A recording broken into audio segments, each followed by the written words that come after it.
They find the bridge master trapped in 3D and comfort him. Only then will he draw the bridge. Draw bridge. Do you get it? It's funny. Despite the scaffolding of the genre typically containing only the barest of storylines, this game never waits long to remind the player that it is a narrative, and a narrative with particular themes. Prophecy and fate are returned to constantly in the opening worlds. Progress is often gated until Mario can prove he is the hero of legend, and mini-boss encounters occur because the hero must be subdued for the Count's prophecy to succeed. At the end of World 1, Mario finds a massive robotic dragon. This dragon is the designated protector of the desert's pure heart, but quickly recognizes Mario to be uniquely worthy of passing through. Only with the charismatic magician Dimentio, one of I'm so surreal.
Finally done with that stupid dungeon.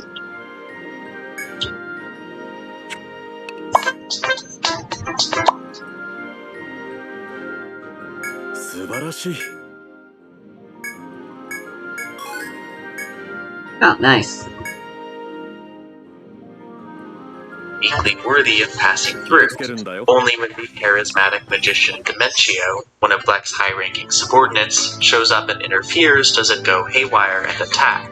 It even yells, "I am Error," which is of course a reference to one of the best small video essay channels on YouTube. Subscribe to I Am Error, she's very talented, and that is a command. The ensuing boss fight is cinematic but easy and ends on a sad note. A dragon who did nothing wrong, only trying to fulfill its ancient purpose, explodes and dies. This encounter then establishes another theme that will recur, that of coercion and control. Only after Dimentio's forcible reprogramming was the dragon dangerous.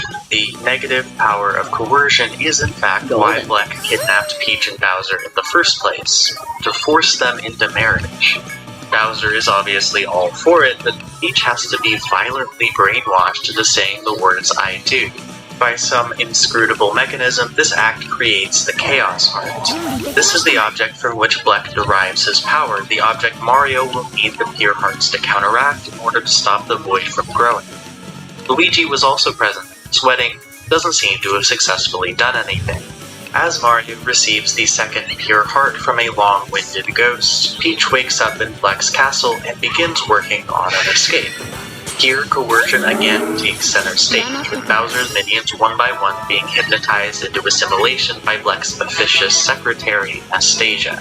After Peach mysteriously gets away, something novel happens.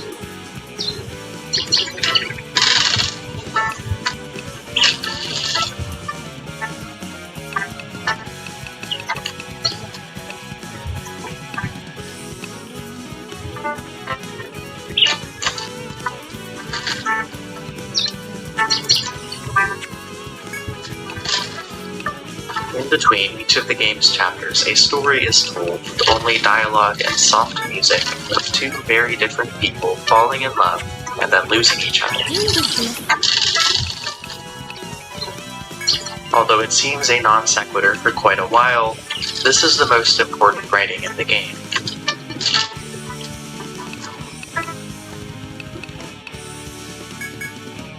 Back in Flipside, Mario is preparing to head to the next world when Peach falls from the sky. After reviving her, she joins the party, and her unique floating ability ends up being essential to reaching the next heart pillar. For the rest of the game, Peach remains a playable character, aside from a couple specific levels. She never gets kidnapped again, she's simply part of the team.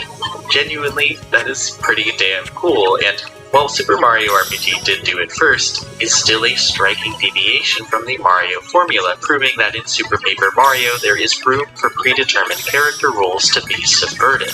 Not much room, mind you, but this is still a step further than most Mario titles could even conceive of. Very lovely. The next two worlds feature, again, antagonists coercing others. First, the team goes to a mansion belonging to one of Merlin's friends, Merlee, only to find a suspicious teenage-ish girl named Mimi who is hated by the guard dogs and has obviously booby-trapped the house. Deeper into the mansion, you discover Mimi has established a sweatshop debtor's prison, trapping dozens of people with unpayable loans into endless hamster wheel labor. I really don't like War Magus Mara. Fucked up girl. I'm not going to say this is relatable, but, you know. Thankfully, Mario wiggles his way out of endless wage slavery by stealing from the safe in the attic. Unsurprisingly, Mimi is revealed to be another black underling who has trapped Merlee in the basement. However, she has the power to shapeshift into anyone else, and her true form is this.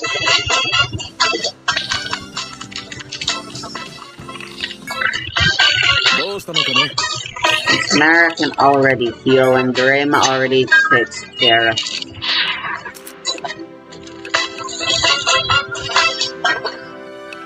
A terrifying chase sequence through the maze-like basement follows. Actually, pause. I distinctly remember being scared out of my mind by this part as a kid, but when I played it for the video, Mimi never once caught up to me, even though I wasn't very quick at figuring out where to go. Was that an emulation glitch, or was it always extremely forgiving? Please tell me your experience in the comments, because I really don't know. Anyway, when you eventually find Merlee, you also find a doppelganger. One of them must be Mimi, and to figure out which, you, of course, hold a flashy game show. And you don't win this show by noticing signs of deception, but by noticing the real Merlee is surrounded by flies because she was hiding in the toilet. This chapter's kinda all over the place, don't ask me too many questions about it. In World 3, Tippy is almost immediately captured by a huge chameleon named Francis. Francis doesn't have any connection to Black, but he is an incel. Obsessed with nerdy games and TV shows, he sees Tippy as a potentially valuable collectible and takes her back to his castle. While her absence only mechanically deprives the player of some flavor text, it still feels like a big deal because, more than anyone else, Tippy is the voice of Super Paper Mario. With Mario himself silent as usual, Tippy provides the reaction to and explanation of what's happening. Peach and other future party members have moments where they express their unique personalities, but especially while filed as playable, those opportunities are rare. In this chapter though, Tippy begins to develop, and it becomes clear that in her we have a character with an arc. On the way to Red.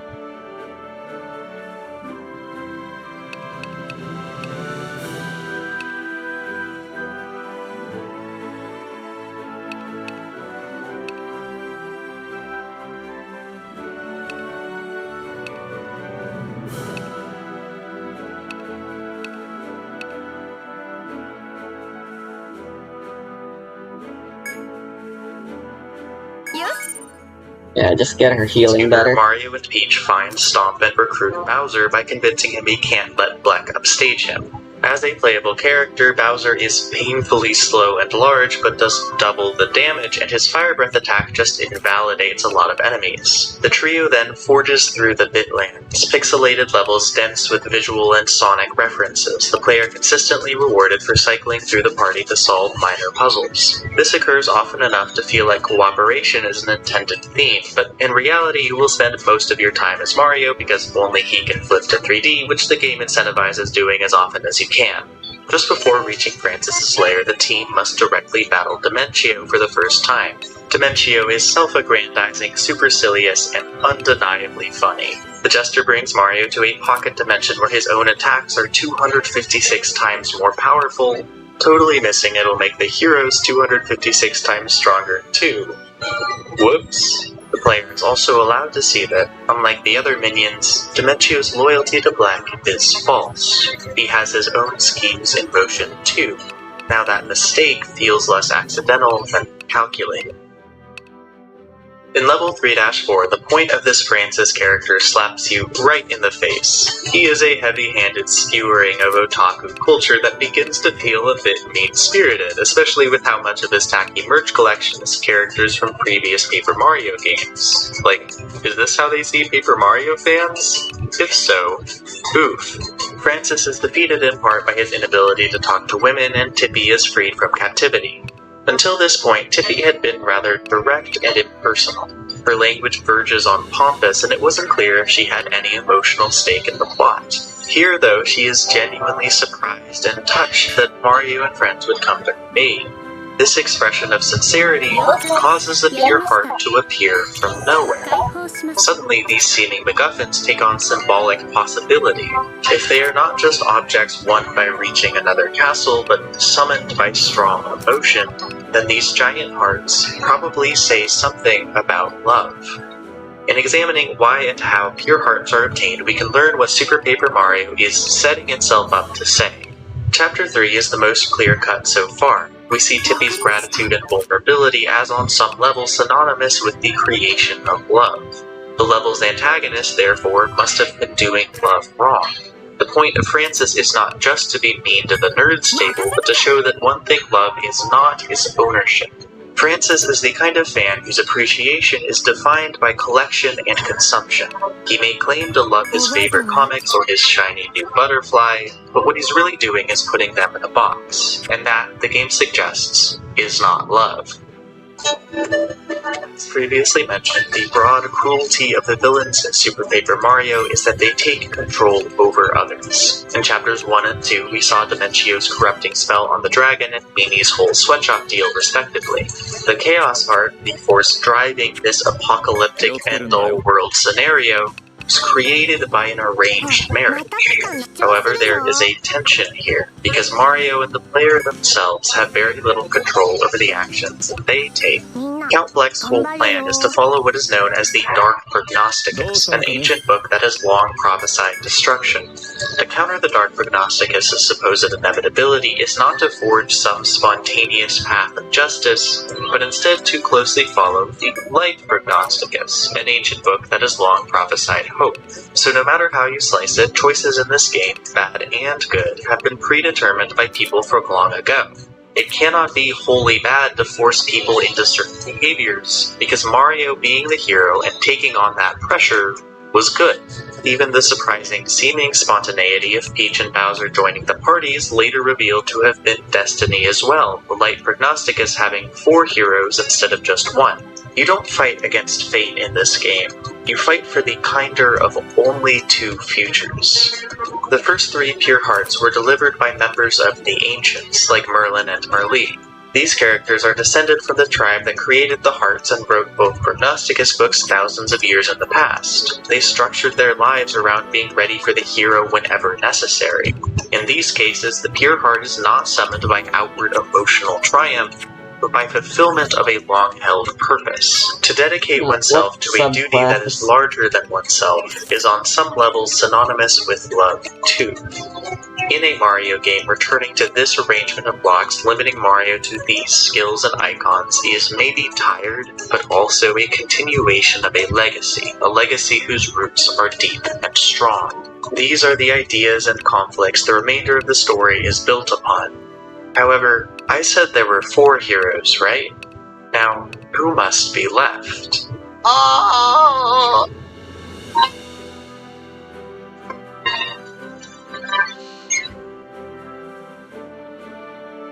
In between chapters 2 and 3, the player controls Luigi as he wakes up in the Dark Castle.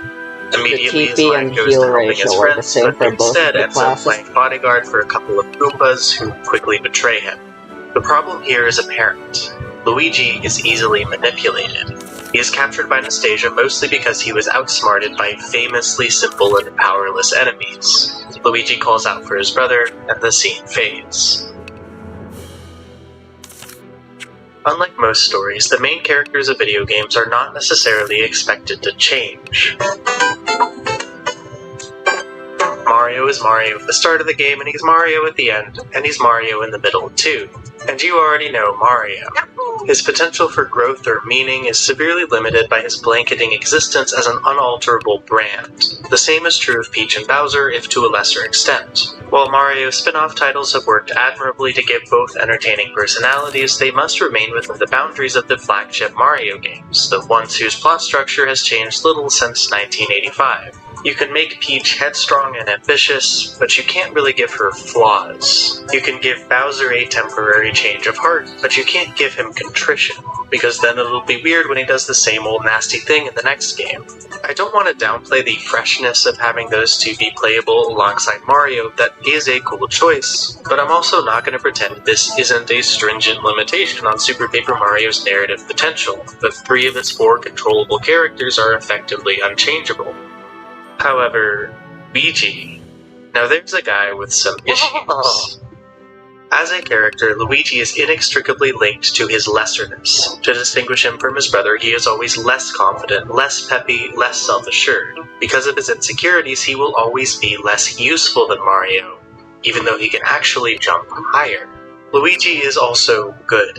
He never harbors ill intent and always proves himself capable after someone coaxes him out of cowering in the corner. But unlike Mario, Peach, or Bowser, he does cower. Therefore, he is human, and therefore exploitable. Super Paper Mario understands the mind of Luigi and decides to invent him a new persona. First things first though, Mario asphyxiates in the vacuum of space. He's fine though, don't worry, he just forgot to steal a child's plastic fishbowl and put it on his head. Now he can breathe. That's definitely how air works. This game's fucking funny sometimes. Chapter 4 takes place in outer space. Most of the time in these levels is spent following the eminently annoying and distractible little alien named Squirts. Squirts supposedly knows where the pure heart is, but lacks much of a sense of urgency or humility. Nearly all of 4-2 is spent finding him some toilet paper, and 4-3 a chocolate bar he refuses to move without. But where can you find chocolate in the unending, frigid nothingness of space? At the mini-mart. Duh. There's not too much to say about the space levels. One has its own unique race of blob-like aliens that speak out of their belly buttons, but are still among the least memorable Mario characters ever created. The Blobules, as they're called, get this one line in the video just to keep their memory alive. Eventually, though, the player arrives in the Woe Zone, a place with flexible gravity, plenty of rectangles, and these pig enemies that I love more than life itself. At its end, you find Count Bleck's newest captain, the mysterious Mr. L. This unnameable man is brash and arrogant, even though his voice is a little shaky. This is a man with something to prove. Just because you're in red doesn't mean you're strong, he says. He then loses easily and doesn't understand why before pivoting to claiming he was going easy. To state the obvious, Luigi has not consciously betrayed his friends. He was brainwashed and has little to no memory of his past life.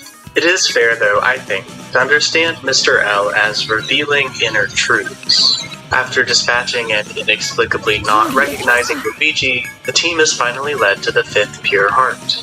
A golden statue of Squirps' long-deceased mother stands tall. 1,500 years ago, she was entrusted by the ancients with protecting a pure heart. Part of her plan was to put her own son into indefinite hibernation until the heroes arrived. Squirps is proud to at last complete his task, but wow, what a burden to place on his shoulders. Does he have shoulders? You get it. The pure heart has been delivered, but Squirps now exists in a world where his family and his entire kingdom have died. So, again, fulfillment of purpose is a kind of love, even or especially when it comes at great cost. In order to locate the next heart pillar, the player must discover something important about Flipside. There's another one. Welcome to Flopside.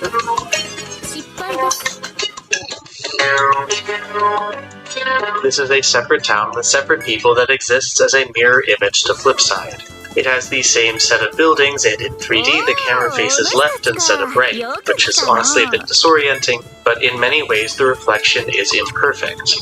Things are darker and bluer here. Its music is pitched down, its people tend to frown, and its walls are crumbling.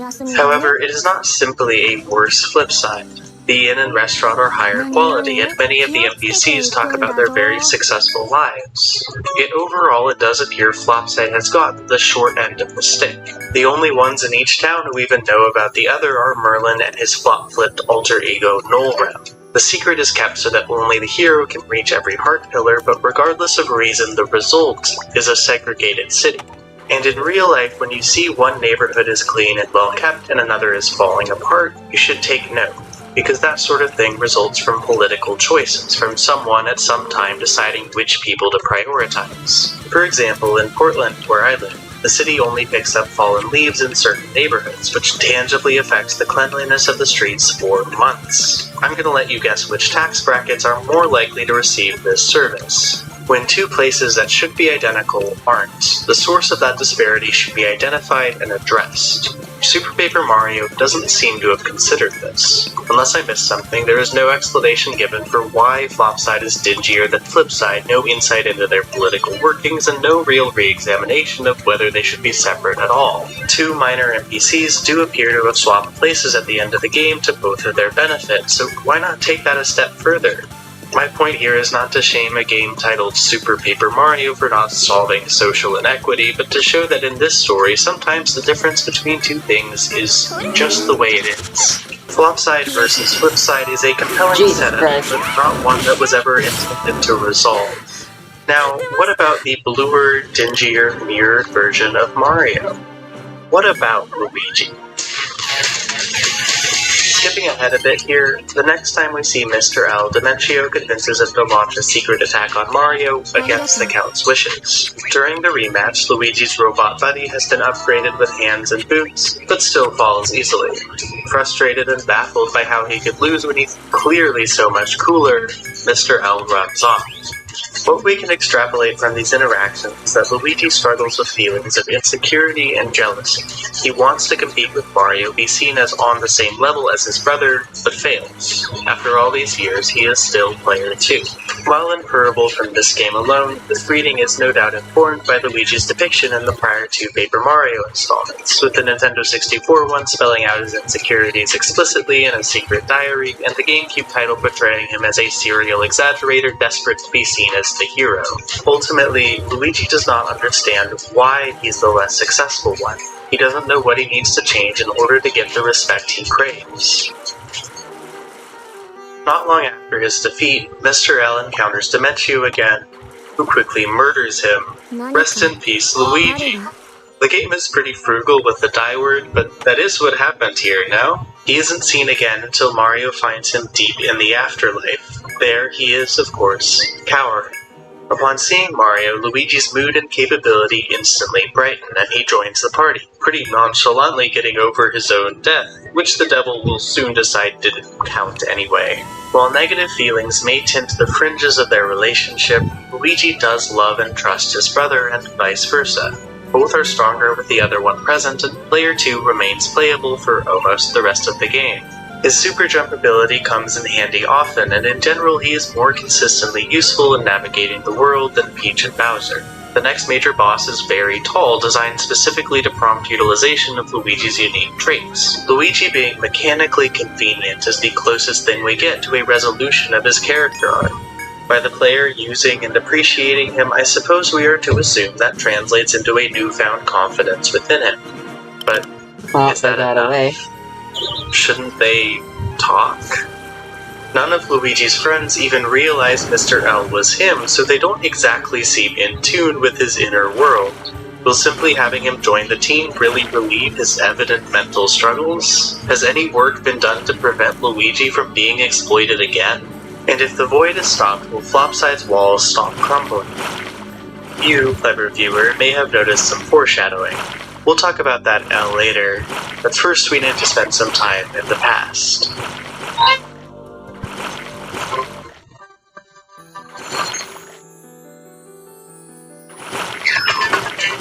Chapter 5 takes place in the land of Crag, home to the Cragnons, who are as dumb as the rocks they are made of. The aesthetic hook of this area is a prehistoric land filled with prehistoric people. The Cragnons are endearing and entertaining, speaking in a distinctive slang-heavy dialect. And, their design may inherit a couple too many features from old racist depictions of indigenous people. I'm far from an expert on this matter, and so I'm honestly unsure whether it rises to the level of a problem in this case, and I can't find anyone writing about it anywhere on the internet, but I gotta call it like I see it. Would love to hear the perspective of someone with a more trained eye for that sort of thing. Regardless, the joke of the Cragnons doesn't feel pointed or mean-spirited, to me at least. They are just cavemen, basically. They're the Flintstones without the animal abuse. I'm sorry, I'm so annoying. And these cavemen have a particular problem.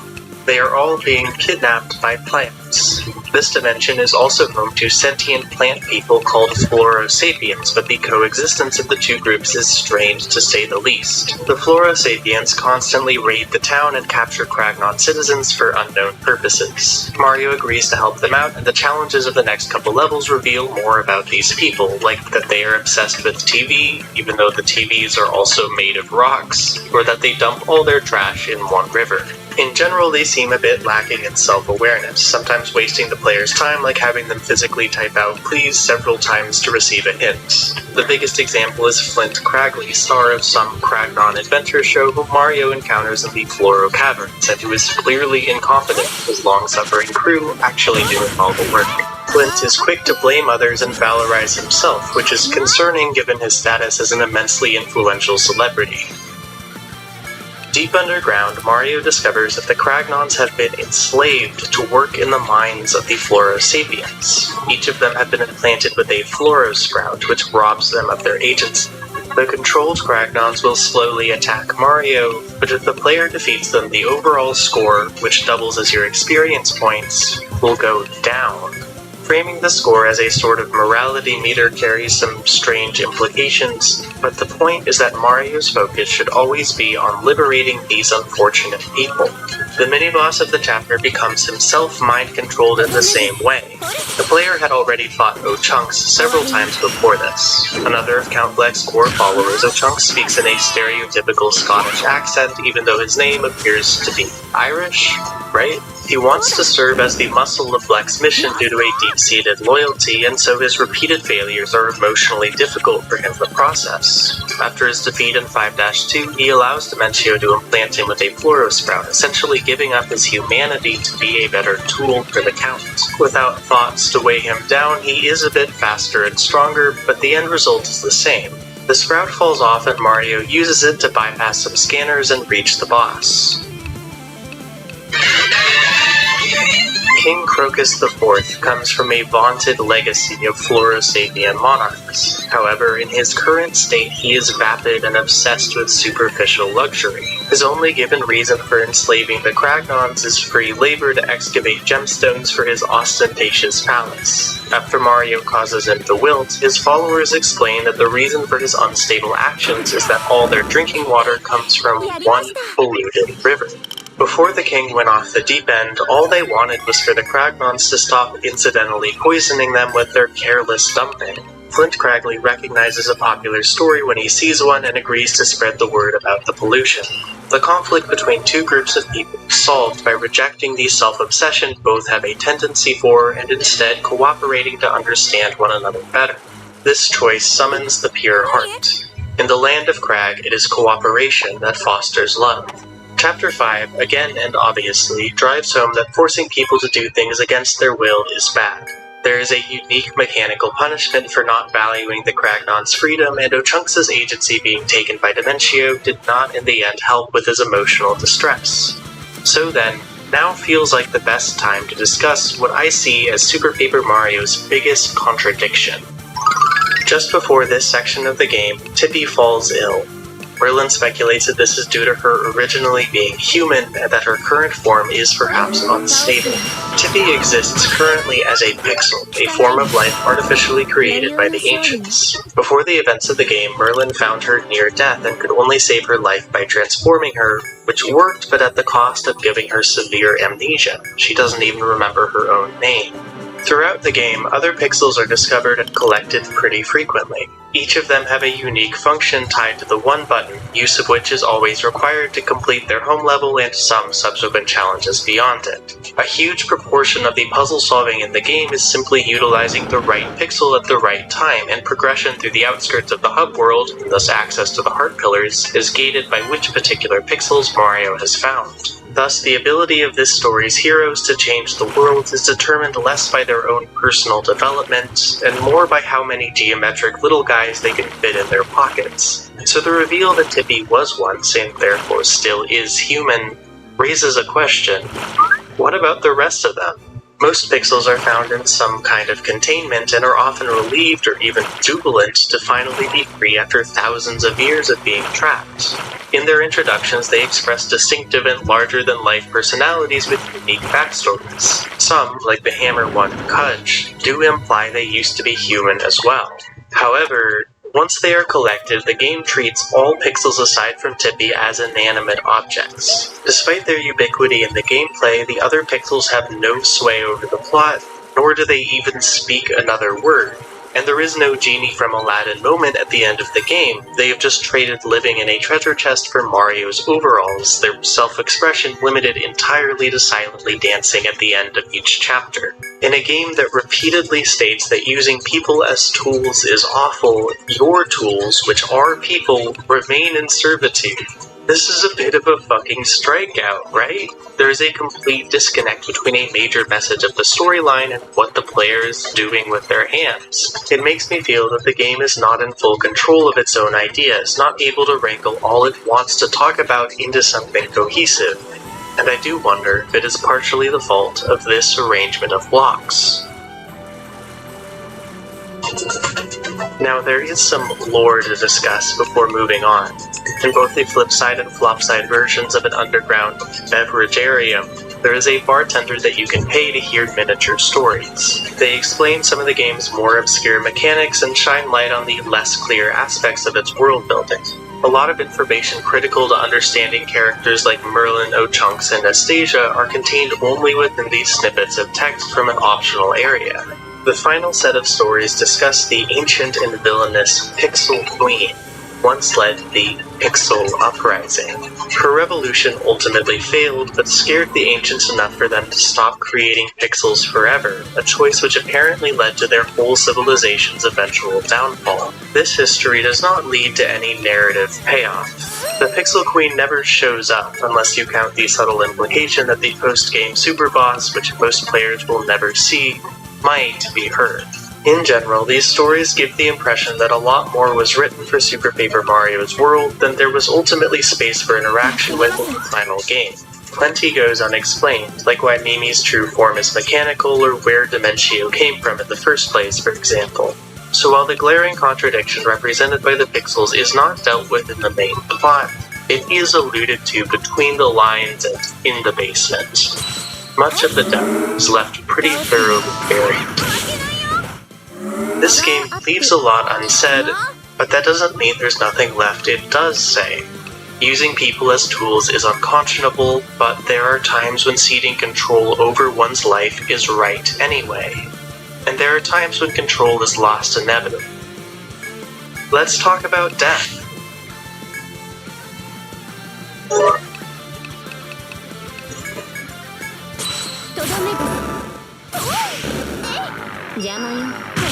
These days, I'm inexplicably compelled by stories about impending doom. I do not expect that to change anytime soon. If I had to pick one reason I was drawn to returning to this game of all games, it would be the void, the growing, consuming hole that hangs always in the sky. Between every chapter, its expansion causes tremors in the place between dimensions. While the time limit it represents isn't literal, its constant visibility cleverly dampens the mood. It is never quite a carefree adventure where you are always reminded that something horrible is on the horizon. This is what it's like to be alive. Entering Chapter 6, the player is greeted with a traditional Japanese aesthetic, jaunty theme music, and the void taking up nearly half the screen. This is the Samur Kingdom, inhabited by the Samur guys. Of all the people entrusted with protecting pure hearts, the Samur King has prepared the very most. In order to prove themselves as valiant heroes, the party must complete 100 individual fights against 100 individual Samur guys, each one separated by a gate and loading screen. If this sounds tedious and time-consuming to you, yep. And hey, Samur King, maybe consuming time isn't the best idea given, the situation. 20 fights in, Count Bleck shows up just to declare this dimension's destruction imminent and argue with Tippy about whether or not life has any value, which seems to trigger some deep memories within her. After this, the Samur guys finally get the picture, and as the tremors turn earthquakes, let Mario pass freely. Too little, too late, though. And the void swallows the kingdom whole.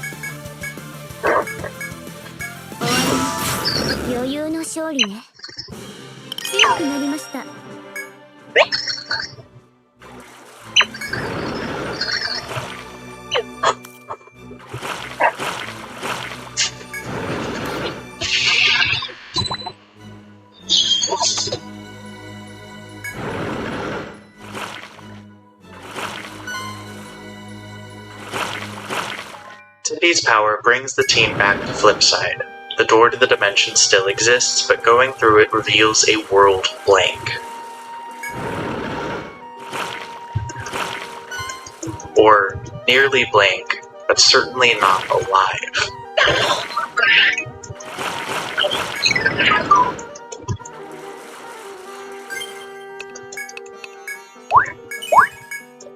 After walking for what feels like ages, you find the pure heart lying on the ground, turned to stone, dead.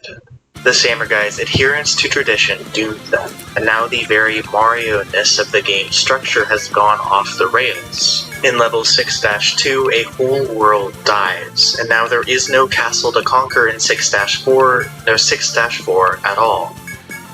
While you inquire about how to revive the pure heart, Dimentio shows up, just in the middle of Merlin's house, and quickly murders everyone. Rest in peace, Mario, Peach, and Bowser. Wow, why is Dimentio powerful enough to kill anyone at any time? Shouldn't he be ruling the world already? This is how Mario finally arrives in the aforementioned hell. And really it's more of a purgatory, it's Hades basically. There is a three-headed dog and a group of 3 old ladies. There is a river, Twigs, serviced by the ferryman Carol. Puns abound in the underwear. But it is an afterlife, a final resting place for those whose games are over. The plentiful, non-threatening shades casually discuss their Mario-like causes of death, missing a jump, poisoned mushroom, swallowed by big fish. It is a humorous place at first, and yet, when you descend into the river, the music is replaced by haunting, distorted voices. Pale hands reach and grasp, and the colors grow darker. This is not a place that lacks misery. The ruler here is Queen Jadis, elegant but harsh, who is about to judge Mario for his sins when she is distracted by the desiccated pure heart, and then a phone call. She gives Mario the task of locating her missing daughter, Loveby. After doing so and picking up Luigi along the way, Mario is rewarded with the revitalized pure heart and the knowledge that their games aren't truly over, whatever that means. Transported back to the land of the living, Mario can proceed with the prophecy. Placing the Samur Kingdom's heart in the pillar does create the next door, but it does not restore their dimension. That door, it turns out, leads right back to the underwear. There is a pure heart, the final one in fact, hidden in an adjacent region of the afterlife, the over there. Accompanying you on the long journey upward is Loveby. She is a frustrating character. Sullen and impertinent, Loveby's only clear motivation is that she wants to meet her prince and be anywhere else but here. Her knowledge is somewhat useful on the very tedious backtracking-heavy climb, but only somewhat. At the top is a boss fight against the Underchomp, which is a strangely traditional RPG menu battle. The joke here is, I think, that one thing Super Paper Mario believes to be dead is turn-based combat.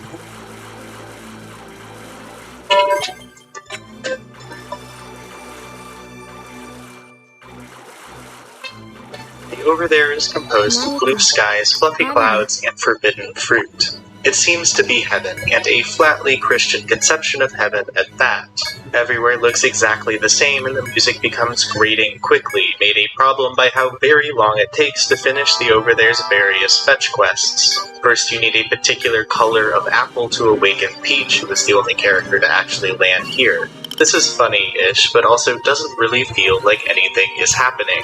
Next, you have to find 3 colored orbs to summon the bridge to the main temple, for some reason. This is a waste of time. Heaven is far from conflict-free, however, under invasion by skeletal, ice-powered enemies that escaped from the depths of the underwear. Their leader has breached the temple and injured Lovely's father, Granby, who's more or less the god of this world. The boss is taken down easily enough, but not before revealing the chapter's big twist. The last pure heart is Loveby, and that's news to her. To continue the prophecy and save all worlds, Loveby must now choose to revert to her original form. While possibly implied that the pure hearts have some level of sentience, Granby does explicitly clarify that Loveby as a person will cease to exist. The child of a god has just begun to live, is forced to sacrifice her own life for the sake of everyone else. Excuse me, this is, I apologize, the story of Jesus Christ, right? The comparison is easy, but of course the resurrection is a vital part of the story, and if the player returns to the over there in the post-game, oh my god, she is risen!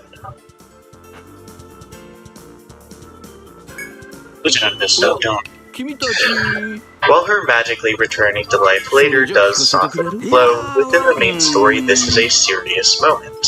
Loveby's sacrifice, while tragic, is framed unambiguously as the right choice. While Granby and Jades may have handled her upbringing imperfectly by keeping her nature a secret, the end result is sad, but good and necessary. This would all hit harder, I admit, if Loveby had been a more developed character, but the point is clear. According to Super Paper Mario, love is sacrifice. No one has complete control over their own life. Even the luckiest among us will face the same inevitable truth. The proportion of freedom one can achieve is thus deeply valuable, but also arbitrary. Control being taken from some sooner than others for no reason beyond random circumstance. This story is aware of all of that. Chapters 6 and 7 center death because in a story broadly about control, death is its ultimate removal.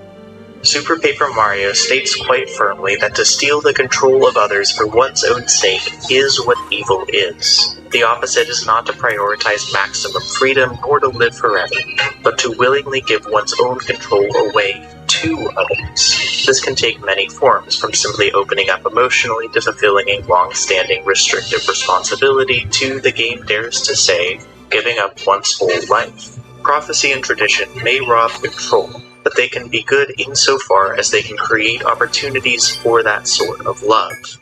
To build a more loving world, what the individual should do is sacrifice. This message will be reinforced as we explore the game's final chapter. It's a bold and complicated sentiment. Is it enough, though? Can it really end the conversation, assuage the game's contradictions? Let's see.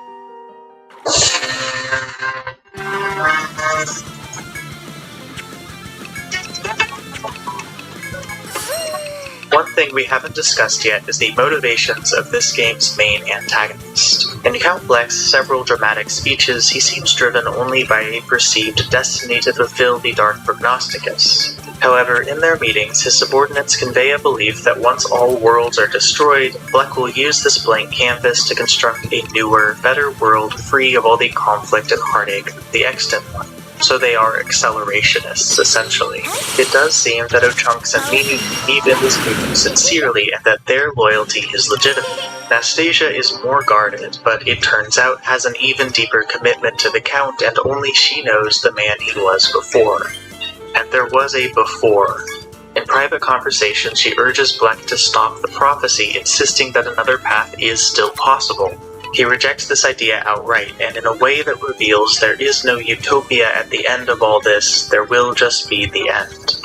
Whoever he used to be, he claims, is gone forever, and all that remains is to fulfill an apocalypse that has already become inexorable. Nastasia stays beside him anyway. But he's lying. Count Bleck is still a person and has sought destruction not due to a neutral destiny, but because this world hurt him terribly, and he still feels that hurt.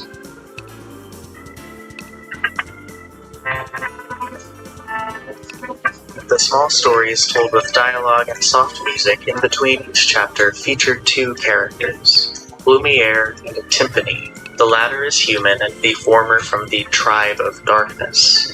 After a chance encounter, they fall in love, a love that turns out to be forbidden.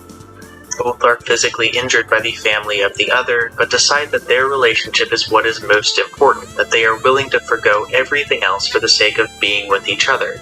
Before they can run away, however, Timpani disappears at the hand of Lumiere's father. Believing her to be dead, Lumiere's despair causes him to read the Dark Prognosticus and become Count Bleck. In Lumiere's eyes, a world that made his love impossible is a world that deserves to perish. If Timpani no longer exists, then existence itself is worthless. The game does not keep it a close secret that Timpani and Tippy are one and the same. She was banished to a foreign dimension, had her memory erased and her body transformed, but she is alive. As she becomes able to connect with other people again, her memories slowly but surely do return. Lumiere was mistaken. Their love is, after all, still possible. そろそろ来るとはいはい朝までお休みだね This knowledge is the weapon carried by Mario and Tippy and the rest of the team as they enter the void itself to confront Count Bleck once and for all.